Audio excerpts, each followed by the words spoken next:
Bueno, buenos días a todos. Primero que nada, muchísimas gracias por la invitación al 12º taller. Seguimos estando acá un año más. Muchas gracias a Liña. Gracias una vez más a Graciela por la confianza que nos ha tenido y por todo este apoyo. Y todo esto que se refiere a la cría, que es tan maravilloso, que es un mundo tan apasionante, como lo han dicho los colegas anteriores, que da para hablar y mucho. Así que bueno, muchísimas gracias a ellos. Y vamos a empezar a dar los datos de la zona, fundamentalmente Soriano y Florida, con algunos datos que relevamos de algunos colegas. Hay colegas acá que aportaron también para La Valleja. Lo que intentamos este año fue un poco desparramar los datos para como Gabriel venía con esa zona, tratar de juntar los datos por zona.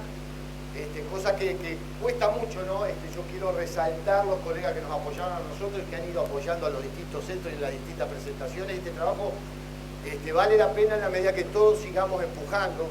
Tenemos que empujar porque son instancias que se han ganado con el paso del tiempo y que vale la pena seguir el esfuerzo, ¿verdad? Quizás las informaciones se repiten y eso es interesante, quizás nos podamos hasta en determinadas situaciones cuestionar muchas cosas, pero creo que son instancias que no las podemos perder y que tenemos que seguir trabajando por la cría, que todos estamos convencidos de que vale hacer el esfuerzo. Bueno, los datos fueron evaluados fundamentalmente en 97% en rodeos de carne y un 3% lechero. A no olvidarse que tanto en Florida como en Soriano y en Colonia hay mucho tambo. Hemos dejado mucha información de los tambos para no mezclarla por el tema de los rodeos de carne, pero sí tomamos el ejemplo de un par de predios que son campos de recría de ganados lecheros. Lo de siempre, ¿verdad? El ganado lechero tiene un potencial impresionante de producción de carne que se está volcando al sistema productivo en general, pero intentamos sacarlo para no sesgar un poco los resultados.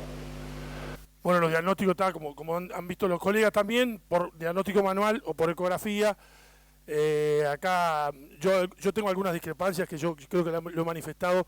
A veces llevar a los ganados a las mangas tan temprano, por la ansiedad esa de tener ese diagnóstico temprano, estamos haciendo un perjuicio con la vaca y eso no nos damos cuenta. Pero bueno, cuando es temprano ecografía, cuando es un poco más tarde es manual. Colega de Nava nos mostraba muy interesantemente que él tiene diferencias entre el diagnóstico de la ecografía temprana al parto. Él manejaba 6%, cosa que está bueno, pero también sabemos de que hay diferencias mayores de esos números, entonces queremos dejar claro que en estos datos están todas las técnicas, las dos técnicas aplicadas, puestas en tal. Bueno, los datos fueron evaluados en servicios que fueron de octubre a diciembre y enero a marzo. ¿Por qué acá? Porque muchos productores que venían, como por ahí se dijo, con alguna cola de aparición, decidieron, bueno, el año pasado fue un año bueno, muy buena primavera, los porcentajes fueron buenos, ordenamos los rodeos. Entonces sacaron los toros primera quincena de enero o fin de enero. Pero en otros casos, como pasó con el tema de diciembre, sumamente caluroso, no hablo de estrés calórico, a mi amigo no le gusta que hable de estrés calórico, sumamente caluroso, y después empezó a llover, muchos productores decidieron dejar los toros un mes y medio más. Por eso mucha gente sacó allá los toros por mediados de marzo, a fin de marzo, con el agravante que va a pasar después, como lo dijo Pablo Mariño el anterior, que vamos a tener mucha vaca preñada de cola de parición, ¿verdad? De preñez, perdón. La idea es resaltar las épocas por lo atípico que fue el servicio en este año, ¿verdad? Los departamentos que juntamos los datos, 17 firmas de Colonia, 2 de Durazno, que esas se las vamos a compartir con Santiago el año que viene, que ya le prometemos que nos vamos a portar mejor, 8 de Flores, 31 de Florida, 2 de La Valleja, cada uno de Paysandú, 4 de San José y 22 de Soriano. Son en total 8 departamentos, que más o menos lo que venimos trabajando en todos los talleres, 87 firmas, que son más o menos las que venimos trabajando en todos los talleres. Lo que intentamos es transmitirles que son un grupo de productores, un grupo de firmas, que quizás salen algunas y entran otras, pero más o menos en la diapositiva siguiente lo vamos a ver, las cantidades se mantienen. Y que son también, en muchos casos son productores que nosotros estamos arriba de esos productores, o sea, estamos trabajando todo el año, pero en muchos casos puntuales pasa que no es más del 30% que te llaman para hacer el diagnóstico simplemente y te vas para tu casa. O sea, en la mayoría de los casos está, o sea, acá vemos que las firmas no han cambiado prácticamente, excepto al principio, después ha sido más o menos la misma cantidad, y también las vacas van a ser más o menos las mismas, variando más o menos un 10%. Quiero que entiendan que Pablo y yo, como todos los que acá están, somos colegas que trabajamos en campaña, que vivimos de esto y bueno, y procesar datos, no somos investigadores, el menos perfil que tenemos, pero lo que intentamos es procesar los datos que transferimos o que tenemos y algún dato más en esta relación con las empresas. En los totales ahí está, justamente, que en los totales por categoría de estas 87 firmas solamente pudimos discriminar los datos de 39 firmas. Y el resto está metido como vacas generales. Por eso decíamos que en muchas estamos trabajando todo el año, pero en algunas puntualmente se va y simplemente se toma el diagnóstico. Yo acá resalto de vuelta el esfuerzo que sé que hacen los colegas que nos aportan los datos, que uno, loco, y no tenés uno por categoría, no categorizaste. Yo creo que en muchos casos nos cuesta, ¿verdad? Nos cuesta los métodos de trabajo, ¿no? Hoy tenemos la trazabilidad, hasta hoy podemos con la trazabilidad, de repente algunas categorías apartarlas por los números y tomamos el trabajo de cuando hacemos el diagnóstico, leemos las vacas. Entonces, tenemos herramientas para seguir mejorando y bueno, y es un tema de lo que decía al principio, es un trabajo que entre todos lo podemos hacer muchísimo mejor y creo que es uno de los desafíos, ¿verdad? Bueno, acá están por año la cantidad de vientres que son evaluados en el 2014, casi 37.000, un poquito menos que el año pasado. Más o menos lo mismo, o sea, la misma cantidad de productores más, productores menos, los mismos vientres dirán, bueno, pero hay un 10-15% de diferencia, estoy de acuerdo, pero en el volumen total creo que es un número referente para la zona que nos movemos Pablo y yo, que es bastante interesante. Este año como 87 firmas como le mostramos y 36.000, casi 37.000 vientres en total. Bueno, los tipos de servicios que se realizan, acá tenemos, lo pusimos 3, monta a campo con y sin revisación de toro. Hay muchos establecimientos todavía, yo le diría una gran mayoría, que no revisan los toros, menos hacen raspaje de toros, por supuesto. Después, inseminación artificial y repaso con toro en vaquillonas de 18 meses y de 24 meses, que acá el Tiki me aportaba. Yo estoy notando la tendencia de que como las recrías han mejorado, la gente con la suplementación al destete, con la suplementación del primer invierno, logran mejores pesos, los ganados llegan a pesos de servicio en general 6 meses antes, o sea, empiezan a plantearse la posibilidad, y ya lo tenemos, que no lo teníamos en otros años, firmas que inseminan o entoran las vaquillonas de 18 meses y el segundo entore lo difieren al año siguiente, destetando en agosto, septiembre, octubre ese ternero y entoran el segundo entore como un animal sin ternero al pie. Es una alternativa que nos apareció ya en 2-3 establecimientos como una medida interesante, ¿no? Y lo queríamos resaltar como que nos venía apareciendo.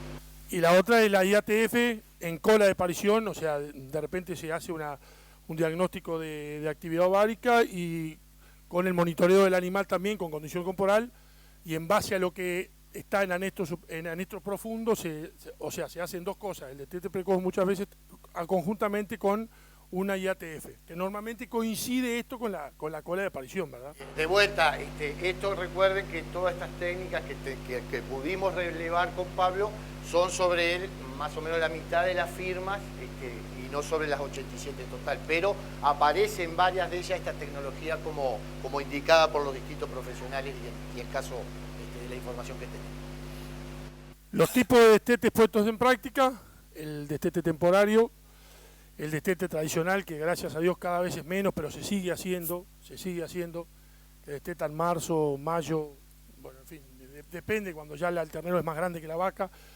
Un ternero que nosotros llamamos adelantado, que lo venimos diciendo hace muchos años, entre los 90 y 100 kilos, que esto mucha gente ni siquiera les da ración, teniendo una buena pradera, un buen verdeo, lo sacan con buen porcentaje de proteína, me refiero, ¿verdad? Sobre todo en verano, que hay de repente buenas praderas, lo sacan y dan unos pocos días de ración para el acostumbramiento y después ya los largan a ese verdeo o pradera.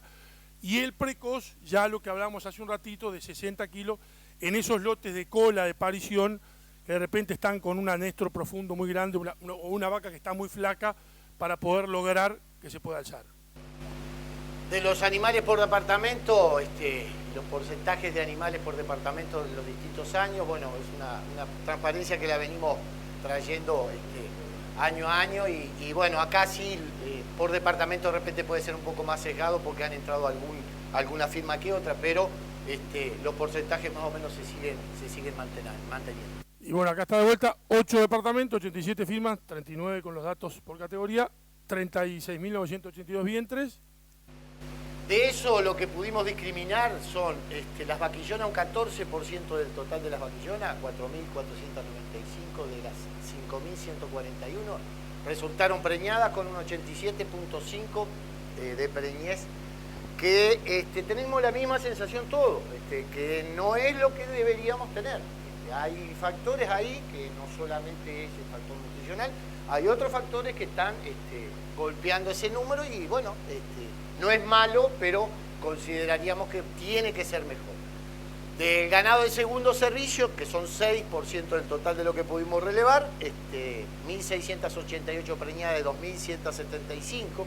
Uno ve estos números así, a veces se abatata, ¿verdad? Se embarulla, ¿no? Pero lo resaltable es que sigue siendo, y a través del tiempo y de los años, hablábamos recién con el pelado, de que seguimos insistiendo en las mismas cosas y siguen dando los resultados similares, ¿verdad?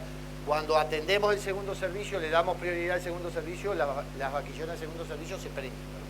Y las vacas falladas, que es la tercera categoría, dale vos. No, que estas vacas, por suerte, están desapareciendo. También yo creo que Pablo lo mostraba anteriormente, que cada vez hay menos en los establecimientos.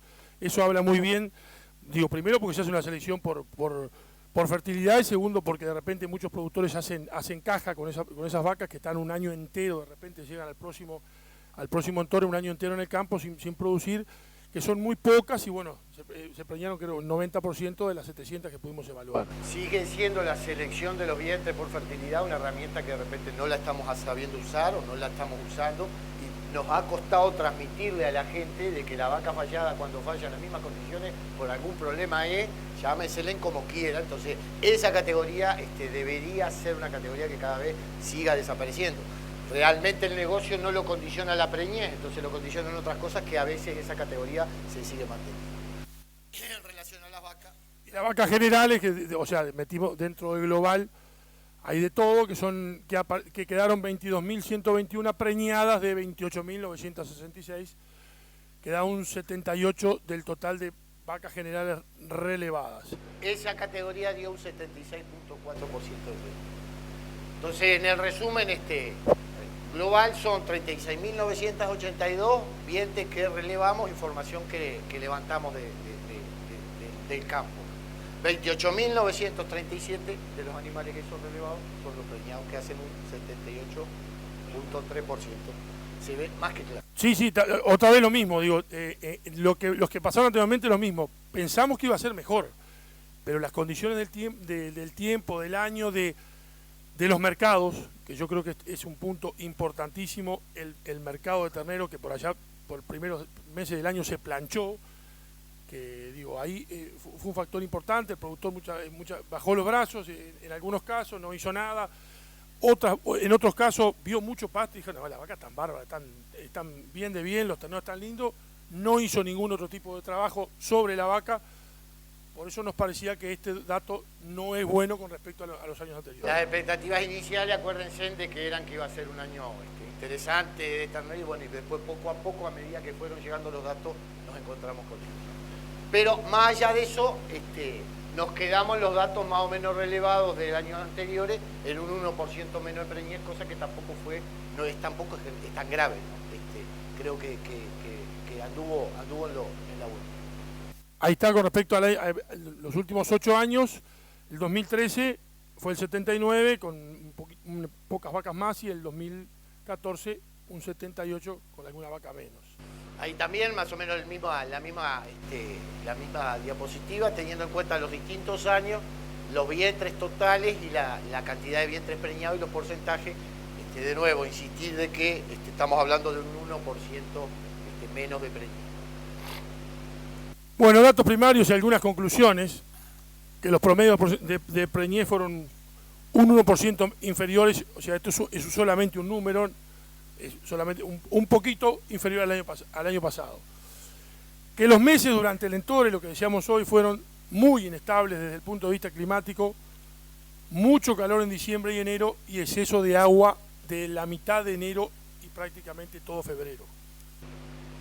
No hay mediciones claras referente al impacto que haya tenido ese estrés calórico que hemos hablado y que todos percibimos que tuvo algún impacto. Te lo dije yo, así no te lo acabo. Ayer nos peleamos todo el viaje por el estrés calórico, todo el viaje peleando nos vinimos. ¿No? ¿Cómo? Bueno, ahora lo dijo. Sí. Digo, pero la idea era que uno veía las vacas en el mes de diciembre. Yo no me acuerdo, yo soy muy joven todavía, pero no me acuerdo de haber tenido 47, 48 grados de calor como tuvimos varios días. Yo no recuerdo, la verdad no recuerdo. Soy muy joven, repito, soy muy joven. Pero digo, uno veía las vacas que estaban con la cabeza gacha, los toros que estaban con una dilatación testicular, los testículos bien cuando hay mucho calor para tratar de enfriar, y uno veía que no se movían. Entonces digo, eso tiene que afectar. Si bien uno no estudia, no hay estudios hechos sobre el estrés calórico, pero indudablemente como lo afecta a uno, que lo deja medio tonto más de lo que es, las vacas pasan igual. Sí, hoy planteaba un colega la diapositiva sobre el tema sombra y agua, que tenemos que empezar a trabajar o seguir trabajando el tema y tal cual. Y además del calor había mucha humedad y después vino toda esa lluvia que las vacas pasaban en los primeros días de febrero, me acuerdo 14 días de lluvia, por lo menos en nuestra zona, y venían dentro del barro, que no es normal que una vaca en pleno enero, verano pase dentro del barro. Y eso afectó. Perdón, sigo. En otros casos, digo, se prefirió, como decíamos hoy, arriesgar y mantener los servicios, o sea, en unos casos cortar los servicios y en otros mantenerlos por más tiempo. Se observaron varios predios que fue una decisión empresarial, o sea, esa sensación que manifestó Pablo recién, ¿no? De que vamos a quedarnos quietitos, que la cosa está embarullada, hay mucho ruido en el mercado, los precios no están dando, vamos a quedarnos quietitos, gasto cero, vamos a hacer la plancha y vamos a seguir, y bueno, confiando un poco en el exceso de forraje que había por los climas de diciembre y enero, las firmas decidieron dejar los terneros al pie de la madre, no hacer nada, y bueno, al final terminamos en la evaluación de esos predios, terminamos con algunos porcentajes de menor. Digo, ni mucha gente no hizo los destetes como lo venía haciendo, ni puso tablilla, ¿no? Eso fue la realidad. Ahí está, la medida de no hacer ni tablilla ni destete temprano o precoz por el exceso de forraje dio resultados, no dio los resultados esperados, y esos rodeos se preñaron en menor porcentaje en su gran mayoría. El manejo del destete, entonces, de vuelta, insistir una vez más, 12 veces lo vamos a decir de vuelta, y lo queremos transmitir porque es así, es un factor de bajo costo y de alto impacto en los porcentajes finales siempre. La decisión de hacerlo o no siempre va a pasar por la estructura del predio, como decía Pelao, por lo incorporado que estén las medidas en el predio, ¿no?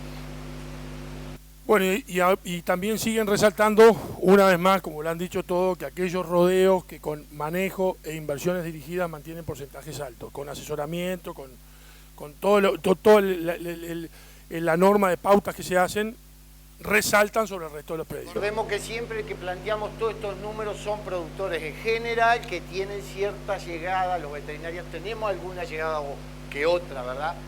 Mayor, menor o de más frecuente o menos frecuente, ¿no? Estos son datos sobre productores que asocian a sus veterinarios de alguna forma o llaman a su veterinario para hacer el diagnóstico, y ahí es donde relevamos la información. Entonces, si son el 10%, y bueno, tenemos muchísimo para trabajar más todavía para llegar al 80 o 90% restante de los productores que no están haciendo o que no sabemos que están haciendo realmente, ¿no?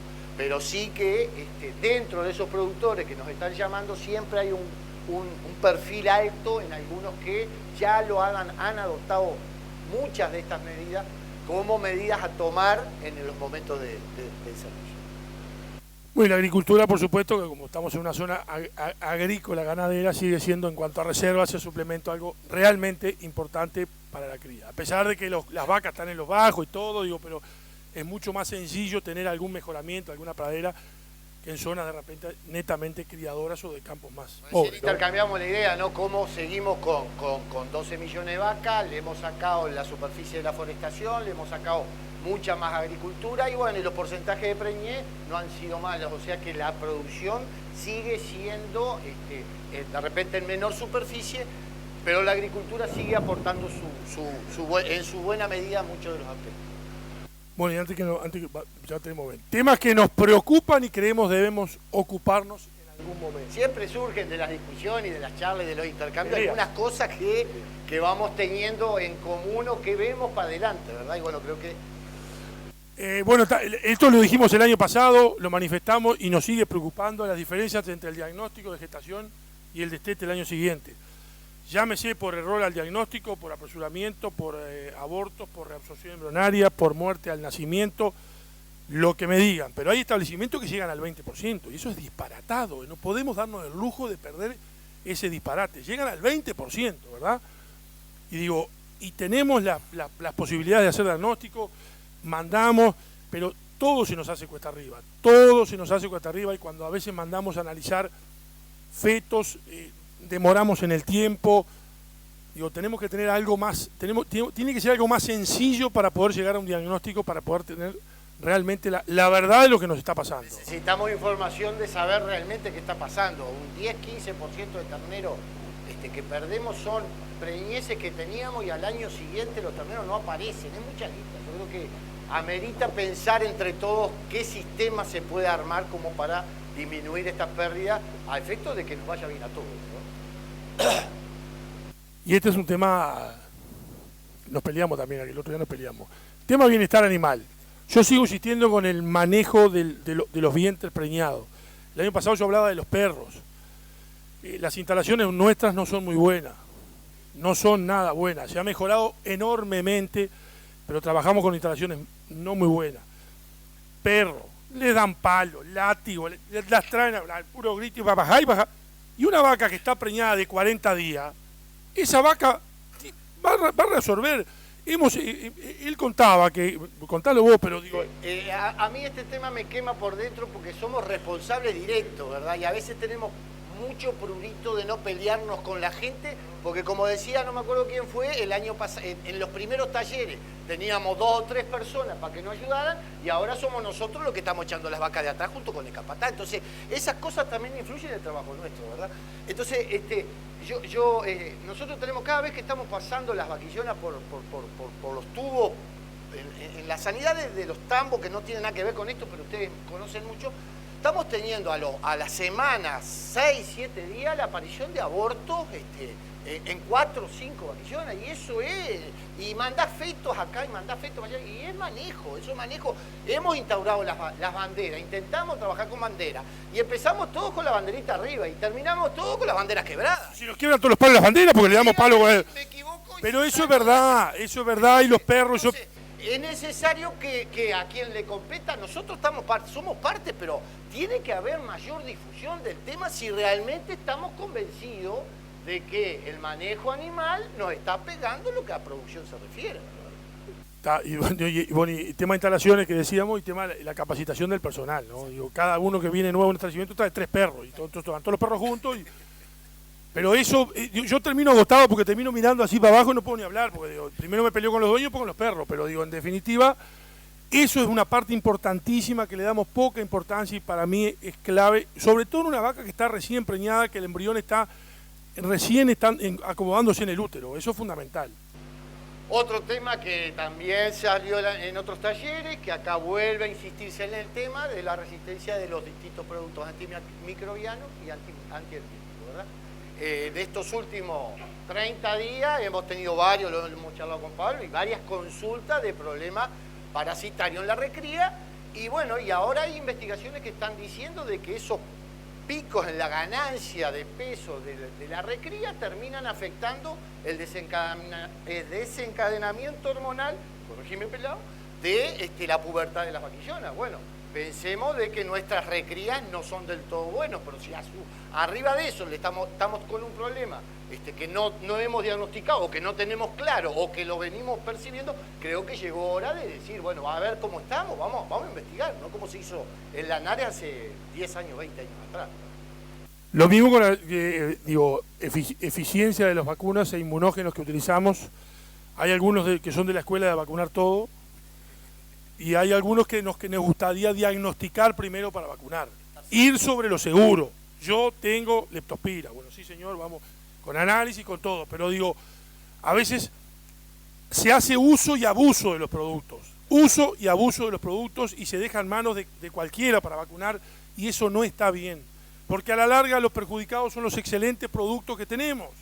Y no podemos darnos el lujo de perder productos de excelente calidad por un mal uso y abuso de nosotros mismos.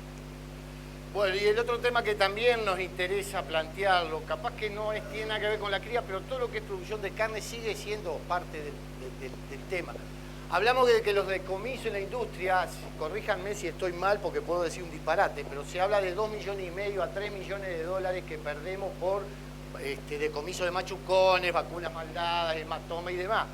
Yo sigo pensando de que estaría bueno que hiciéramos un poco de investigación sobre las vías de aplicación y cómo perjudican a la producción de carne al final con otras vías de alternativa. Nos cuesta enormidad aplicar productos orales en los vacunos, nos cuesta enormidad aplicar productos purón, nos cuesta enormidad aplicar productos como cuando salimos a informar de la vacunación de la toxoplasmosis en la base de la cola atrás. Y nos cuesta enormidad porque todavía no tenemos clara la información y la información que nos llega es dirigida. Entonces, me parece que también puede ser bueno si perdemos tanta plata en los machucones y demás, que bueno, que empecemos a pensar en una forma de monitorear ese tipo de... No, y además, ¿quién no ha visto un absceso atrás de la paleta? Que a veces vemos rodeos que tienen el 20% de absceso atrás de la paleta en el cogote, ¿no? Y eso son pérdidas que se generan primero porque la vacuna no hizo un efecto deseado, y segundo porque esa carne no sirve. Punto.